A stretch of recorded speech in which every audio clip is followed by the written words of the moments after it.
प्रज्ञा भारती, सभी को जय श्री राम। गुरु माँ है हमारी परम पूजनीय माँ आशुतोषाम्बरी जी। अच्छा, आप लोगों को मतलब आप सभी लोगों ने संन्यास जो है वो मतलब ले रखा है, शादी ब्याह कभी कुछ नहीं करेंगे आप? अभी आप उनसे भी प्रश्न पूछ रहे थे कि गृहस्थ की एज है, हाँ, तो मैं सभी से प्रश्न करती हूँ इस चैनल के माध्यम से, आज आप टाटा बिरला अंबानी के पास भी जाएंगे या किसी गांव के व्यक्ति से भी जाके पूछेंगे? Because we meet a lot of people, हम बहुत से लोगों से मिलते हैं, कोई भी आज अपने जीवन में सुखी नहीं है और चिंतन नहीं है इस चीज़ पे कि हम सुखी क्यों नहीं है। गृहस्थ में क्या है?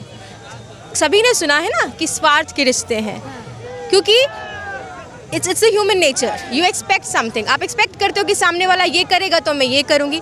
ऐसे रिश्ते में कभी सुख शांति नहीं हो सकती। सुख शांति और आनंद मात्र उस ईश्वर में है जो केवल लुटाने का सागर है, क्योंकि मनुष्य की प्रवृत्ति है केवल मिल जाए। यहाँ अयोध्या में आकर कैसा लग रहा है? अयोध्या की धराधाम संपूर्णतः आनंदित है, पूरा वातावरण एकदम दिव्य है और सभी के भीतर इतना जोश और उत्साह दौड़ रहा है और वो आंतरिक अनुभूति हम सभी को यहाँ हो रही है इस समय। लोग तो कह रहे हैं कि राम मंदिर से कुछ होने जाने वाला है नहीं, ये तो बस दिखावा है और एक तरीके से आप कहिए तो बीजेपी का प्रचार एजेंडा है। कहने वाले तो बहुत कुछ कह रहे हैं, परंतु स्टेटमेंट्स तो बहुत सारी आ रही हैं। राम को ही काल्पनिक कह दिया है, ग्रंथ शास्त्रों को नकार दिया गया है, कोई कहता है भगवान मांसाहारी हैं।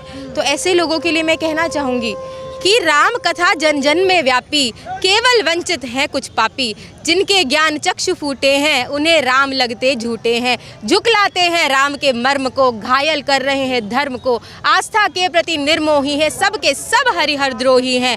जो करते राम की निंदा है वो कैसे अब तक जिंदा हैं। ऐसे राम द्रोहियों को पढ़ने अब गरुड़ पुराण दे, राम हुए हैं और कितने प्रमाण दे। क्या बात है, क्या बात है, बहुत खूबसूरत, बहुत खूबसूरत आपने कहा।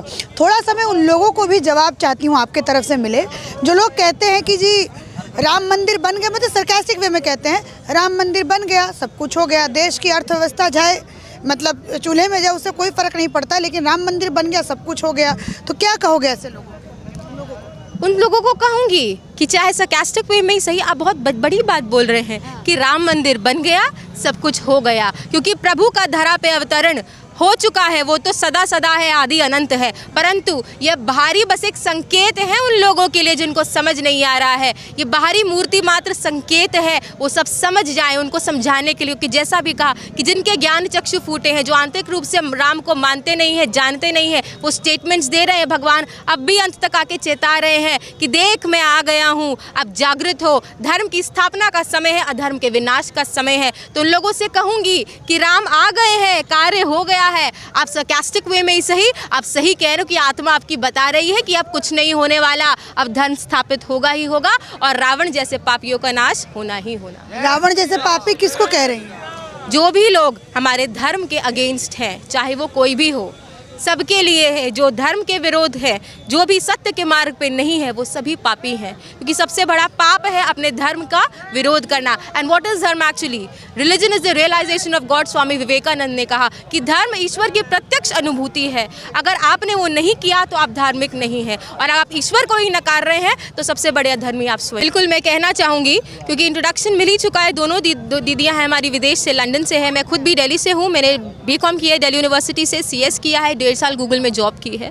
और साल गूगल में जॉब, कितना पैकेज था आपका? हमारा 85,000 पर मंथ का मेरा पैकेज था, उसको छोड़कर मैं आई हूँ। अब चिंतन का विषय है कि ये कैसे संभव हुआ। स्वामी विवेकानंद जी ने विदेशों में जाके भारतीय संस्कृति की स्थापना की, कैसे की?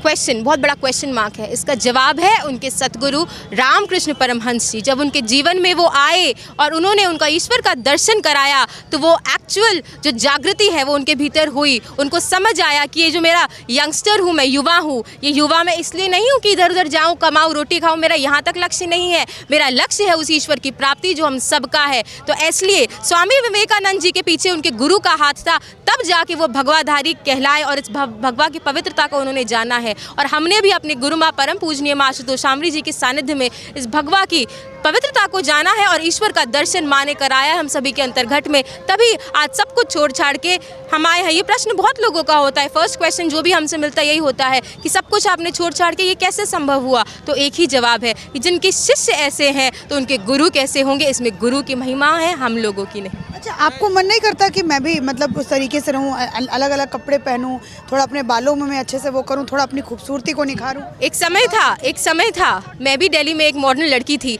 बालों का जो भी है एक लड़की की इच्छाएं होती है, ड्रेसिंग करना ये सब है। ऑफ कोर्स मैं भी एक नॉर्मल इंसान थी, मेरी भी थी, परंतु जब पूर्ण गुरु अपनी गुरु माँ के सानिध्य में आई, उन्होंने बताया, उन्होंने मात्र शब्दों में नहीं, उन्होंने समझाया कि यह तन विष की वेलरी गुरु अमृत की खान, शीश दिए जो गुरु मिले तो भी सस्ता जान। ये तन में केवल विष है विष और अमृत केवल वह ईश्वर है, उसको प्राप्त करोगे तो जीवन में मुक्त होगे, अन्यथा ये सब तो कुत्ता बिल्ली हाथी घोड़े भी खा रहे हैं, सो रहे हैं, वो सब कर ही रहे हैं। कुत्ता बिल्ली हाथी घोड़े जैसा बना दिया जो गृहस्थ जीवन में है। गृहस्थ का मतलब ये नहीं, अगर गृहस्थ होते हुए भी आप भक्ति कर रहे हैं, हम उनके लिए ये संदेश है ना। खाना सोना और अपनी सांसारिक कष्ट कलेशों में डूबे रहना, यह एक